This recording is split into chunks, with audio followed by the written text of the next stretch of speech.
It's 4 o'clock in the morning and we are off to Morocco for the monkey run.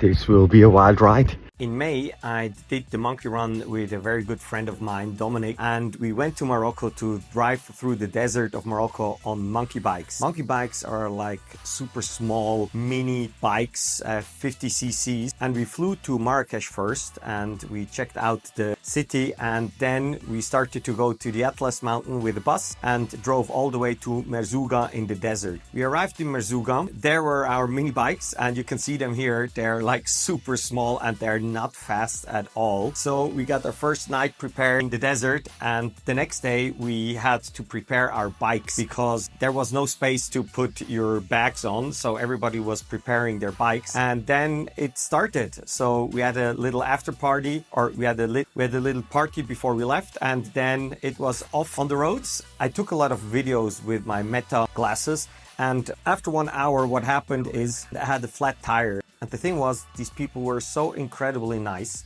So after about 2 hours, I was back on the road. So we drove through the desert of Merzouga and all the way to Marrakesh, and we went up the Atlas mountains. And as you can see, these bikes were super slow up the hill.